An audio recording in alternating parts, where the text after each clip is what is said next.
Jim and I had just finished our day shift at the plant and were driving home together in my car. We always drove to work together when our shifts overlapped, and this week it was my turn to use the car. As soon as we left the plant, Jim asked me to stop at the pharmacy on the way home so he could fill his prescription. His wife Sally had a bad cold, and the doctor prescribed medicine to get rid of the stubborn cold. Since we were driving close to the pharmacy where my wife Rachel worked, I decided that I was going to surprise Jim, as well as my wife, and stop there. In all the years she worked there, I never visited her at work. In fact, I had never been to this pharmacy before, and I decided that she would be very surprised to see me there today. I never dared visit her at the pharmacy because I didn't want her coworkers or her boss to think I was checking on her.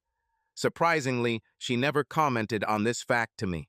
She was working today, and I knew she would be very surprised to see me. She only worked there 2 days a week, and I decided it was time to finally meet her boss after 6 years. Rachel and I have been married for 9 years. Although we were not rich, I made good money at the factory where I worked and preferred that my wife stay at home. But 2 years after we got married, she said that she needed to leave home and wanted to go into the job market. Since she also wanted to have her own car, she soon managed to convince me to let her work for a year or two, at least until she paid for the car she wanted to buy. So, a week after we agreed on her going back to work, she found a job at a pharmacy on the other side of town. A little over a year later, she gave birth to Sandy and then became a stay-at-home mom for the next 2 years. Later, as Sandy grew older, she again begged me to let her work, even if it was just a couple of days a week. She claimed she had already called the pharmacy where she previously worked and Mr. Clarkson was willing to take her back, even if it was just 2 days a week. I finally agreed, and she made arrangements with her mother so she could look after Sandy on the days she worked. She had been working 2 days a week for Mr. Clarkson for over 3 years, and Sandy was almost 6, and I had never stopped by her place of work. I parked in front of the pharmacy and Jim, and I went inside. It was a small place, but it had everything you would expect to find in a pharmacy. There were 4 long aisles, on both sides of which there were shelves filled with everything possible. And just behind there was a place where they write out prescriptions. Of course, Jim and I went there immediately. But instead of Rachel, as I expected, there was only a middle-aged man behind the long counter. He took Jim's recipe and started working from it. I was going to introduce myself and ask where my wife was, but since Jim was standing next to me, I didn't want him to know that I didn't know she wasn't there, so I didn't say anything. While the pharmacist was busy filling out the prescription, Jim walked slowly further, looking at the various display cases. That's when I decided to take a closer look at the back of the place. As I looked over the counter behind the pharmacist, my eyes fell on the table against the wall. On it was a framed photograph of a girl about 7 or 8 years old. What struck me about this photo was that the baby in it looked so much like my Sandy, it was creepy. She had the same long blonde hair and blue eyes. Even her smile was the same. I just stood there in awe, looking at the photo. I was shocked and amazed at the resemblance to my daughter. It was like I was looking at what Sandy would look like in a year or so. How is this possible? I asked myself. Suddenly, I couldn't help but ask the pharmacist, who was still busy counting pills, if the child in the photo was his daughter. No, I only have 2 boys at home. This is Katie. She is Mr. Clarkson's daughter. She's a wonderful child, isn't she? Yes, sure. I was simply too shocked to say anything, so I walked away, pretending to look for some item on the shelf to my left. But deep inside, I suddenly felt bad. I kept asking myself, how could this Katie look so much like my own daughter, and where was my wife? I had a very bad feeling at the time. Deep down, I guess, I had a hint of the answers to both questions, but I wasn't ready to admit it to myself. Suddenly, I felt an urgent need to get out of there. I walked up to Jim and told him that I would be waiting for him in the car. As I sat there waiting for Jim, I began to think. Sandy looked nothing like Rachel, and she definitely didn't have any of my facial features. Rachel and I had brown eyes and dark brown hair. Sandy was blonde. When she was a little child, All my friends joked about the color of her hair. Some even asked me how often I ordered pizza home or what color the mailman's hair was. Of course, these were just friendly jokes, and these remarks did not bother me. But now it all came back to haunt me. Was Sandy really my daughter, or was she Mr. Clarkson's daughter? The strange thing was that I had never met or seen Carl Clarkson, so I had no idea what he looked like, other than the fact that he had blonde hair. Rachel told me this several times.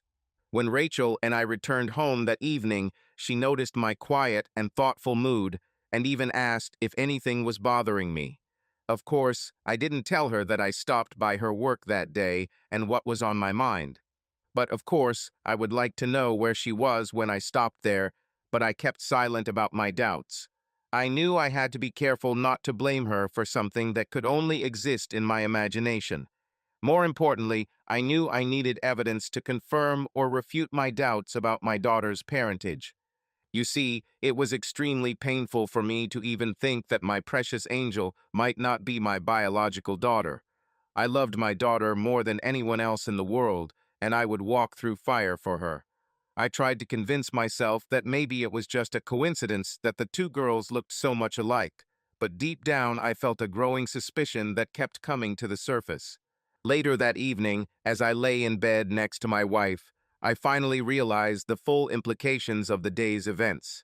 If Sandy wasn't my daughter, and if Carl Clarkson was her biological father, that meant Rachel had been sleeping with him from the very beginning, when she first started working for him over 6 years ago. I told myself that even today, it is more than likely that she is still carrying on her affair with her lover. Bitch, she must have been cuckolding me all these years. Even now, there was a good chance that she was still sleeping with him twice a week every time she was supposed to work at the pharmacy. As soon as her workday is over, and after she's been with him, she comes home to me with a happy smile on her face. Every time she comes back to my house after having sex with her boss, she probably secretly enjoys the knowledge that she just cuckolded me, knowing that I have no idea about her affair. Yes, I had already noticed that she always took a shower as soon as she got home, telling me, I need to get rid of the smell of the various chemicals that I come into contact with. Now I knew that she had rushed into the shower as soon as she got home to remove all traces of her recent infidelity. The next day was Friday, as Rachel didn't work that day. I drove to her work after dropping Jim off at his house. Now I wanted to see Carl Clarkson face to face. Since he didn't know me, and since I had never seen him before, I felt it was time to finally look at him. When I asked the woman behind the cash where Mr. Clarkson was, I was told that he had already gone home, but she added that Mr. Manning, his assistant, could help me with a prescription. She pointed to the back, and I realized that she was pointing to the same man who had written out the day before Jim recipe. I told her that I would return another day as I had personal matters with Mr. Clarkson. She then dropped a bombshell on me by adding that I should make sure I didn't come in on a Tuesday or Thursday afternoon, since he was never in the pharmacy at that time. Of course, I left without saying another word. I simply nodded to indicate that I understood. What the hell is going on here? I said to myself as soon as I got into the car. Rachel was hired to help Mr. Clarkson on those 2 days. She was here to count pills for him and help him fill prescriptions at home. She always called him Mr. Clarkson, and now I've just been told that on the 2 days a week she was at work, he had the afternoon off day. It just didn't make sense to me. What did Rachel do in those days? After all, she had to help her boss. She wasn't there the day before, but she had to work. Was she anywhere else with him? After Sandy was born, I was adamantly opposed to her returning to work, but she continued to insist until I finally relented. Now I had very bad feelings about her work, and the photograph of the child that was on the table kept coming back into my head and haunting me. In my mind, the wall of doubts about my wife's fidelity grew stronger. Was she cheating on me with her boss, or was it just my overactive mind playing tricks on me? That weekend at home with Rachel was the worst of my life. Every time I looked at her, I imagined her having sex with her boss. Of course, I couldn't identify his face because I didn't know what exactly he looked like. To make matters worse, I imagined them laughing and joking at me. I felt deep down that there was a good chance that Sandy was his daughter. Could she even work with him on her second child? All these years, she probably slept with him more often than with me. Now I couldn't think about her without feeling my anger come to the surface. I knew that from now on, every time I looked at her, I would feel the same disappointment until I had evidence to the contrary. On Saturday morning, while she was still sleeping next to me, I looked at her calmly. She truly was a beautiful woman. Her long brown hair was spread out on the pillow, and she looked so peaceful. As these thoughts and images of these two fucking unfolded in my overactive mind like the movie Triple X, it became incredibly difficult for me. At this, I became angry. The love I once had for her was melting like snow under the rays of the hot summer sun. As the days passed, I became more and more convinced that she slept with me and with her boss. Now I was also convinced that her affair with her boss had been going on for many years. The love I had always felt for her was almost gone, gradually replaced by a growing desire to take revenge on her and her lover. All my life I have always been a gentle and caring husband, and considered myself a good lover with my wife. One evening, as she sat quietly in front of me at the kitchen table, I watched her eat quietly. I could tell that she suspected that I knew something about her affair with Carl. She was probably afraid now to bring the matter into the open and talk frankly with me. Why was she afraid? I didn't know for sure because I've never been a violent person. Maybe she wasn't ready to end her marriage with me. She wanted to maintain the security of her marriage to me, as well as the excitement, or was it love of her affair with her boss? On Sunday afternoon, I came up with a plan to test her and finally tried to get proof of her cheating. I then decided that I would take the following Tuesday off and follow her to her place of work. I was pretty sure she and her lover weren't cheating at the pharmacy, so they had to go somewhere else to cuckold me. So I planned to ask Jim to lend me his truck that day so I could follow her undetected. On Tuesday morning, as usual, I put on my work clothes and followed him home. Once there, I gave him the key to my car and drove off in his truck. I drove back to my house, parking the truck just a few houses away so I could get a clear view of my house. Half an hour later, I saw Rachel get into the car with Sandy and quietly followed her to Sandy's school, where my daughter got out. Then she went straight to the pharmacy. I parked Jim's truck across the street and waited patiently, listening to the radio. I don't know exactly what I expected, but I just knew something was going to happen. From where I sat, I could see her red Toyota and most of the parking lot next to the pharmacy. I was determined to stay there all day if necessary. Just half an hour after she walked into the pharmacy, I saw a black SUV pull into the parking lot and the driver parked next to my wife's Toyota. A tall, well-dressed, blond man in his mid-30s got out of his car and entered the pharmacy, using the key to a private door that opened next to the parking lot. The moment I saw him get out of the car, I knew he was the father of the little girl I saw in the framed photo. It suddenly hit me. This man was also likely Sandy's biological father. The idiot was my wife's lover. He's the one who's been cuckolding me for the last 6 years. I felt a strong urge to run after him and beat the hell out of him, and then go inside and beat the crap out of my wife too. But the time for expressing my rage in that way had passed. I'm at least 6 years late. It would have been nice to do it even after she did it the first or second time. Then maybe, just maybe, there would have been a chance that my marriage could have survived her cheating, but not after 6 years of cheating with him in front of me. Any possibility, no. Now is the time to get rid of her, and also make them both pay for what they did to me. Payback was definitely on my mind now. I waited patiently in Jim's truck until noon. Suddenly, I saw that same door burst open and Rachel and that blonde asshole walked out of the building. They both had smiles on their faces, and to those who didn't know them, they looked like a happy couple. They both got into his SUV and drove away. The black SUV was easy to follow as my wife's lover seemed to be in no hurry. 15 minutes later, they were driving along a country road leading to the lake. Another 10 minutes, and I saw them turning towards the entrance to a beautiful log cabin right on the lake. I parked Jim's truck on the side of the road a half-mile further and then walked back to the log cabin. It was surrounded by a tall, well-trimmed cedar hedge, except on the side facing the lake. Thus, I knew that I had nothing to fear from neighbors watching, since the high hedge would provide me with enough privacy. I walked slowly around the house until I heard a noise coming from the open window on the left side of the cottage. Carefully approaching the floor-open window that reached up to my shoulders, I looked inside. Now I no longer had any doubt. Carl Clarkson was Sandy's biological father. All these years, she made me believe that I was Sandy's father, and thus made me look like a fool. My wife and her lover must have laughed at me. In their eyes, I was the biggest cuckold there could be, since I was unknowingly raising another man's child. But I loved my daughter. In my mind, she was still my daughter, and always would be.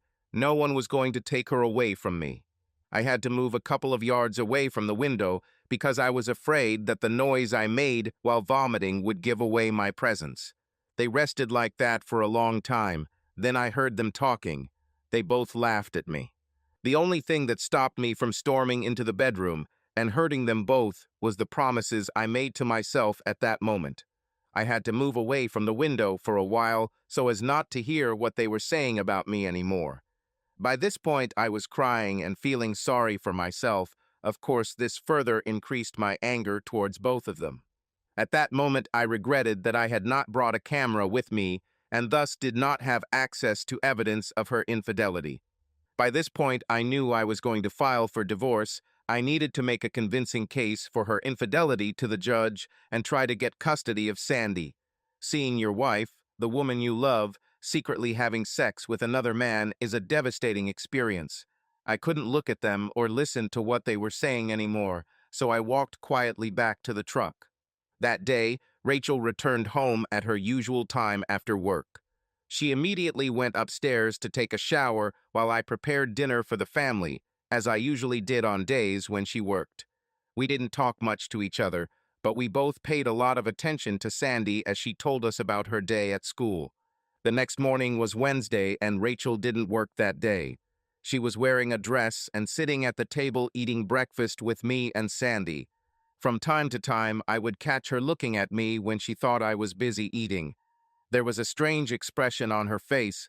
I guess she now strongly suspected that I knew something about her affair with her boss. I even caught a hint of fear in her gaze. That evening, as she was putting away the dishes in the kitchen, I told her about a fictional factory worker. Last week, he saw his wife as a different man. I told her that he beat her to a pulp when he found out about her affair. I also added that his friends at the factory were planning to teach their lover a lesson by beating the crap out of him.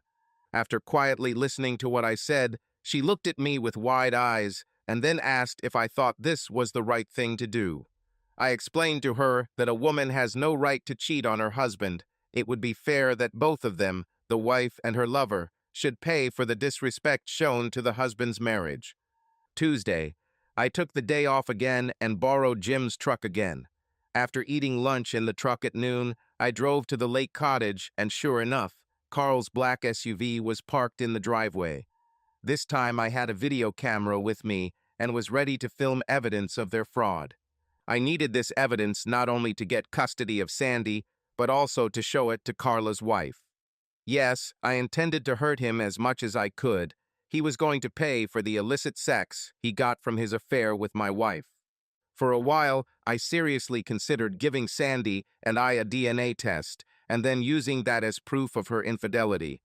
But then I realized that even if I proved that I was not Sandy's biological father, that fact would also give my wife a reason in court to take Sandy away from me. Instead, I decided to pretend I was unaware of this fact and hoped that a video of them having sex together would be enough. Now I have videotaped everything they did.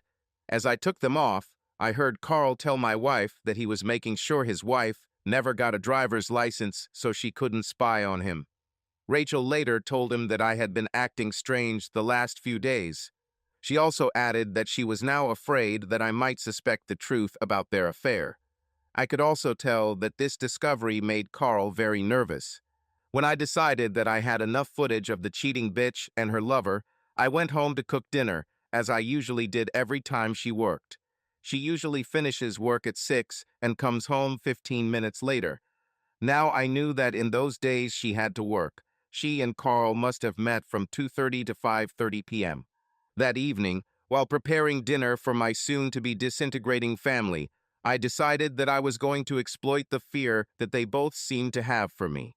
I'm not a violent person, but I guess the story I came up with about a man working in a factory who beat his wife because she cheated on her really scared the crap out of her. I thought that now she was waiting for time for something to happen that would free her from me. She was probably looking forward to me filing the divorce papers so she could run away to her lover forever. On Wednesday of the same week, while we were having dinner, I started talking to her again about the man from work whose wife had cheated on her. I told her that he finally got revenge on the man who slept with his wife. I explained to her that the woman's lover was now in the hospital and in very serious condition. Of course, he only got what he deserved, I told her. Then, further fueling the fire of her fear, I added that the deceived husband was ready for both a divorce and custody of his children. I could tell Rachel was shocked to hear this. While she calmly continued to eat, I saw her hands trembling. When she returned home the next day after meeting her lover, she seemed nervous. I could see the fear in her eyes. Then, while we were having dinner, I started asking her questions about her work. Who exactly was her boss, what he looked like, how many children he had, and so on. Until that day, I had never shown any interest in him, so my questions about her boss made her feel bad and made me feel good. I even asked her what exactly she does at the pharmacy and how she works there. Then, to sow even more doubt and add fuel to her fear, I added that I might go and visit her at work one of these days. Now it was clear that she was clearly shocked, but she didn't say anything. She just looked at me with a strange expression and nodded slowly. That evening, I asked her if she had ever cheated on me. Of course, she immediately declared her complete devotion to me, but I felt her body trembling as she silently cried. I pretended not to notice anything. From then on, she never dared to refuse me anything in bed. Now I knew that she could tell that I had lost all the respect I once had for her. However, she never once complained about the way I treated her, although she must have realized that the love I once had for her had completely evaporated. That weekend, I invited her to eat with Sandy. We acted like a loving family, but even Sandy could tell that her mother had changed over the past couple of weeks. My daughter now always came to me with her questions and hugs, not to her mother. That evening at the restaurant, we had almost finished eating when Sandy went to the toilet. Since we were alone, I took the opportunity to ask Rachel if anything was bothering her and if she wanted to talk to me about it. You know what the problem is, Roger? I don't know what's come over you in the last couple of weeks, but you don't make love to me anymore. You're very rude. When was the last time you made love to me? I don't want you to tell me when was the last time you gave me your body. No, tell me when was the last time you actually made love to me. She was now looking at me with deep concern written all over her face. It was clear that she now felt a spark of remorse in her deceitful heart, but at the same time it was clear that it was not her intention to confess anything to me. Even if she admitted to cheating and asked for forgiveness, I definitely would not forgive her. It was too late for that now. What she did to our marriage, to me and to Sandy, was unforgivable. You know I love you, Roger, but the last couple of weeks I haven't seen love in your eyes. When you're with me, you insult me. Then I gave her a knockout blow. Tell me, Rachel, are you cheating on me? If so, then we as a couple are separated, and you will never see our daughter again. I can guarantee you that. I finally said it. The cat is already out of the bag. She looked at me for long seconds, too stunned to say anything, and even as we both looked at each other, I saw tears form in her eyes. Suddenly, she took her purse and ran out of the restaurant. I paid the bill and waited for Sandy to come out of the restroom. When we got to the car, Rachel was waiting for us. Her eyes were red, but she wasn't crying anymore.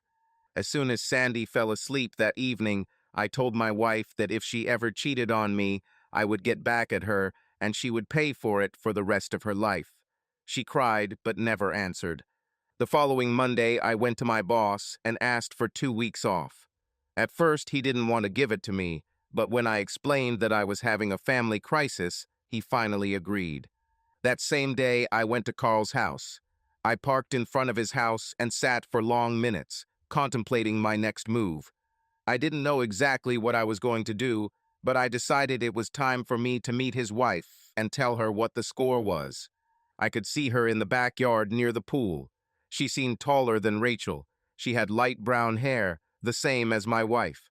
Finally, I found the courage to get out of the car and, opening the fence door, slowly walked into the backyard. As I got closer to her, I noticed that she was wearing beige shorts and a yellow tank top. She was an extremely beautiful woman with long legs and a figure that any woman would be proud of. She was busy moving chairs around the pool. As soon as I stood in front of her, I introduced myself. "I'm Roger from Weld. My wife Rachel works for your husband at the pharmacy." She looked at me strangely for a few seconds. Then a smile appeared on her lips as she shook my hand. "Yes, of course, I heard about Rachel. I've never met her, but my husband mentions her sometimes. I'm Claudine Clarkson." She smiled at me as we shook hands, and I could tell she had a pleasant personality. Then I realized that she knew nothing about her husband's affair with my wife. Of course, what I was going to tell her would be devastating, but there was no other choice. She needed to know the truth. So I decided it would be best if I got straight to the point. After all, I wasn't there for a social visit. "Mrs. Clarkson, what I am going to tell you will cause you a lot of pain, but you need to say it. I am afraid that your husband and my wife are cheating on us, and this has been going on for many years." She was silent for several seconds with her mouth slightly open, examining me carefully. Then I saw tears begin to form in the corners of her eyes. Standing motionless in front of me, she suddenly put both hands to her mouth in shock. But before I could continue with what I wanted to tell her, she finally asked me if I had proof of what I was saying. "Yes, I have evidence of their affair. I have pictures of them together at your lake cottage, and I'm afraid there's more to it than that. Their affair has been going on for more than 6 years, and what's worse is that I'm also sure that your husband is the biological father of my daughter." Suddenly, she started crying, and I had to help her get into the house. I sat her down on the couch and waited a few minutes until she calmed down a little. Sitting in front of her, I took out a photograph of my daughter from my wallet and handed it to her. "This is my daughter, Sandy. Do you see the striking resemblance to your husband? Look, she has the same blonde hair, the same thin nose and high cheekbones. She actually looks a lot like your own daughter." There was a photograph of her daughter on the mantelpiece. I stood up, picked her up, and placed both photos next to each other in front of her on the coffee table. "Look at the resemblance of Mrs. Reddy Clarkson. They could almost pass for twins. We don't need to do DNA tests to make sure they're related. Anyone can tell they're sisters." By this time, Claudine had stopped crying. She held both photographs in her hands and continued to look at them. Finally, she looked up at me and said in a desperate voice, "What do we do? I don't know about you, but I'm divorcing my wife and want custody of my daughter. Yes, I believe this is the only fair solution for you. I have been doubting for a long time that Carl is cheating on me. I will make him pay for what he did. You should hire a lawyer, Mrs. Clarkson. If you want, I will give you copies of the photographs. I already have of them together. But we'll have to wait a couple of days before telling them that we know about their affair. I'll explain why." Then I went to my car to get the tape, and we watched part of it together. My wife had sex with her husband. Claudine cried a little more, and after a few minutes, she asked me to stop recording. When she calmed down a little, I began to explain to her what I was going to do. At my request, she finally agreed to wait a few days before telling her husband that she was leaving him. I spoke with my lawyer on Tuesday. He explained to me that even with the pictures I had of my cheating wife, it would be very difficult for me to get custody of Sandy, especially if I was not her biological father. He explained that all my wife had to do was run a DNA test on Sandy and prove that I was not her biological father. He also added that if she had made this argument in court, I could have sued Carl for all those years of child support, but I will still lose custody of Sandy. I, of course, didn't want that to happen, so I told him to stop everything for now. I had to find a way to get her to run away from home and leave Sandy with me. That's why I started formulating a plan to do just that.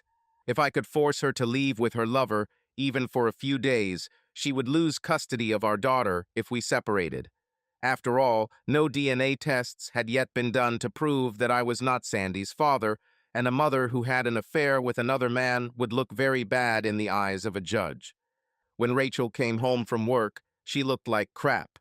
My daughter was playing in the yard with her friends, and before Rachel could take a shower, I followed her into our bedroom. When she realized that I now knew her secret, she cried and begged me to forgive her. She tried to talk to me. She kept saying how sorry she was, but I just looked at her without saying a word. When she realized that I wouldn't talk to her, she finally told me that she was going to end her affair with Carl and quit her job. She even claimed that she only loved me, and if I was willing to forgive her, she would make amends. It was easy to see that she was lying. Hearing what she said about me while she was in the cottage with her lover, I realized that she was not going to leave him. No, she was just trying to buy time. It was clear that she had now decided to leave me for Carl, and the only thing stopping her from leaving immediately was Sandy and her fear of my immediate reaction. I knew that if I wanted to get her to run away with the boss, I would have to feed that fear. She had to fear for her safety as well as the safety of her lover. Therefore, I told her in a very calm voice that I would never forgive her for betraying me and that my revenge on her and Carl would also be very painful. Of course, I didn't say anything about not being Sandy's father. Later that day, I drove to Claudine's house. On my recommendation, she used the services of the same lawyer as me. She told me that he had already completed most of the paperwork for both divorces. She also said that her husband had been acting strangely for the past 24 hours. She saw him putting boxes in his SUV when he thought she was in the yard. She was pretty sure he was secretly planning to leave her. I let her know that this was the best thing that could happen to her, because if he did this, she would automatically get custody of her daughter. By leaving his family, he will lose everything. If it comes to that, he will look very bad in front of the judge. Naturally, Rachel didn't go to work that Tuesday. She told me that she quit her job and had no intention of ever speaking to Carl again. I didn't even give a feather to her promise. Firstly, I knew she was lying, and besides, I didn't intend to stay married to her for long. Later that day, I noticed that she had quietly packed her clothes from her closet, so I knew that she was also planning to leave me very soon. But I wasn't going to let her take Sandy with her. To increase her already strong desire to run away with her lover, I decided to continue to instill fear into her sick mind. When she asked me what my intentions were for our marriage, I simply told her that once I took care of her lover, I was going to decide what to do with her. I saw the fear in her eyes as she silently looked at me for long seconds. I still can't understand why she thought I could be cruel to her. In all the years we were together before I found out about her affair with her boss, I never once threatened to use violence against her. I am not a violent man by nature, and until the last 2 weeks I have always been very gentle with her, in bed and during our daily interactions. But once I discovered that she had broken her marriage vows over 6 years ago and continued to do so, the love I once had for her simply evaporated and I became a different man. Not a cruel person, but a sad and angry one. The next day, I took Sandy to school and spoke with the woman in charge of her school.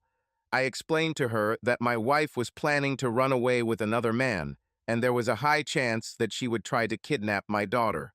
Under no circumstances was she allowed to allow my wife or anyone else to pick up my daughter from school. I explained to her that I would drive her to school every day and later pick her up at school where she would have to wait for me. Later in the day, I drove to Claudine's house. I knew that while I was out, my wife was going to use the phone and talk to Carl, but I was counting on it because I hoped that they would carry out their escape plan together. I wanted her out of my life, and I wanted him as far away from me as possible. I could no longer serve my cheating wife with divorce papers because there was a good chance she would take Sandy away from me. Instead, I intended to force her to run away with Carl and thus leave her daughter behind, even if it was only for a few days. I was going to move with my daughter to the other side of the country if she did it. Claudine was crying when I came to her house. She said Carl took most of his clothes from the house and left without telling her where he was going. Now I realized that he was waiting for me to leave the house to pick up Rachel, but I wanted to make sure they didn't take Sandy with them, so I immediately went to Sandy's school. As soon as I got there, I saw Carl's car driving in front of the school. He was with my wife. They both saw me park the car in front of the school, and as soon as they saw me, they drove away very quickly. My daughter was still at school, and I took her home with me. I later explained to Sandy that her mother would be away for a while because she had to visit a sick relative. The next day, I changed all the door locks and later went to my lawyer to tell him that Rachel had left her family and run off with her lover. After that, I went to a real estate agent to put my house on the market. I explained that I wanted the house to sell as quickly as possible. Since it was registered in my name, only I knew that there would be no problems with paperwork. That evening, I called Claudine. She was crying. She said that her husband left her a note on her bed in which he explained that he was leaving her because he had fallen in love with someone else. He also explained that he had spoken to his lawyer last week and the house and cottage were now in her name only, and he had also left a small amount of cash in the bank for her. I felt very sorry for her, and for some reason, I felt a little responsible for what was happening to her. I then explained to her that my daughter Sandy missed having her mother in the house, and since I was going to order a large pizza and salad, I asked her to bring Katie and come eat with us. In less than 15 minutes, Claudine and Katie were at my house. I think inviting them to eat with us at our house was the best decision I've ever made. You see, my daughter and Katie got along very well, and Katie's presence filled some of the void left by her mother's absence. As for me, I found Claudine's company very revealing and comforting, and we all had a very pleasant evening. From there, things moved very quickly, and Claudine and I soon became very good friends. She sold her cottage and house, and a couple of weeks later, she moved in with me. We were now a good family, and to those who didn't know us, we were a married couple with 2 beautiful daughters. Once I found a buyer for my house, I explained to Claudine that we should move so our spouses wouldn't be able to find us if they tried. Less than a month after Rachel left me, I was living in Texas with Claudine and 2 girls. Over the years, I built a beautiful home in a mid-sized city and discovered that I could make a lot of money as a home contractor. This is exactly what I'm doing now. I even have 5 men working for me. Now it's been 5 years since Claudine and I moved to Texas. We had a baby boy last year, and everyone here thinks we're a happy married couple, and that Sandy and Katie are our 2 daughters. As for Rachel and Carl, we've never heard from them in all these years, and we both hope we never do. I guess by now they must have realized that scammers always pay the price. Ultimately, they each lost all contact with their daughter due to the affair. Life is very sweet for us now. Subscribe to our channel so that your second chaff doesn't cheat on you, and go ahead and listen to the next story, because this story is nothing compared to the next one. If you're under 18, don't even think about listening to the next one. Listening to the next one. Listening